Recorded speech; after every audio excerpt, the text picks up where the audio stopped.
আমি বরাবরের মতোই সব সময় আমি বিশ্বাস করি যে একটা মানুষ যদি সফল হতে চায়, আমাদের স্যাররা এখানে যারা বসে আছেন, যারা সফল ব্যক্তি, ওনারা সফল হয়েছেন, ওনারা নিশ্চয়ই আমার সাথে দ্বিমত করবেন না একটা কারণে, জাস্ট অনলি একটা কারণেই আমরা সফল হতে পারি। কি সেটা? কি সেটা? অ্যাটিটিউড। একদম প্রথম কাজ হচ্ছে দৃষ্টিভঙ্গি পরিবর্তনটা ফরজ। ওকে, আমি দুইটা গল্প বলবো।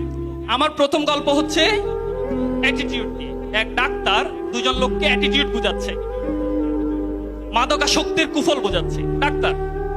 তো ডাক্তার টেবিলে দুইটা গ্লাস দিছে, আর যে মদ সে সামনে বসাইছে তাদেরকে। শুনছেন গল্প কি কমন পড়ছে?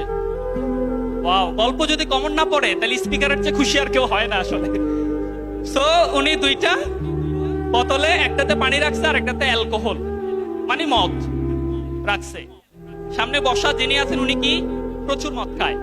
কোনোভাবে ডাক্তার ওনাকে লাইনে আনতে পারতেছে না, ছেড়ে দাও ছেড়ে দাও, এটা স্বাস্থ্যের জন্য ক্ষতিকর ক্ষতিকর ক্ষতিকর, লাইনে আসে না। তখন উনি একটা ক্যাচো নিয়ে আসলো, প্রথমে পানিতে দিল, প্রথম গ্লাসে কি পানিতে ছেড়ে দিল, মরে না। সো দেন ওই ক্যাচোটাকে তুললো, কিছু হয় নাই, কিন্তু ক্যাচোটাকে তুলে কোথায় দিল? কোথায় দিল?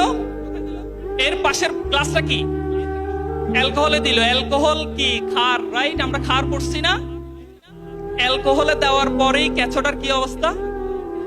ছিন্ন ভিন্ন। কেন? কারণ ক্যাচো হচ্ছে হাইলি সেন্সিটিভ, তার ত্বক খার লাগার সাথে সাথে যে ঝলসে যায়। সো ডাক্তার ক্যাচোটা এখানে ছেড়ে দেখলো যে ঝলসে গেছে। এখন বলছে কি বুঝছো বলো। আপনারা বলেন কি বুঝছেন?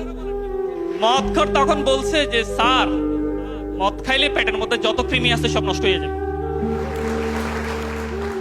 কিন্তু ডাক্তার কেন এটা বললো? ডাক্তার বললো যে আপনি যদি মদ খান আপনার স্টোমাকের মধ্যে যা আছে সব এবার ঝলসে যাবে। অথচ সেই লোক বুঝলো কি? So this is the attitude. তার অ্যাটিটিউডটা কি? রং অ্যাটিটিউড। উনি কিন্তু ঠিকভাবে আসলে বুঝে নাই। আমরা এখানে কি সবাই কি এরকম ভাবছিলাম না? আমরা ভাবছিলাম যে মদ খেলে স্টোমাক নষ্ট হয়ে যায়। আমরা কোনটা বুঝছি? এটাই তো বুঝছি, তাই না? তা আমাদের সবার দৃষ্টিভঙ্গি ঠিক আছে, আলহামদুলিল্লাহ। তো ওই লোকের দৃষ্টিভঙ্গির রং ছিল, এই জন্য সে আর মদ ছাড়তে পারে নাই। এখন আর একটা গল্প বলি তাহলে, যেহেতু রং অ্যাটিটিউড বললাম।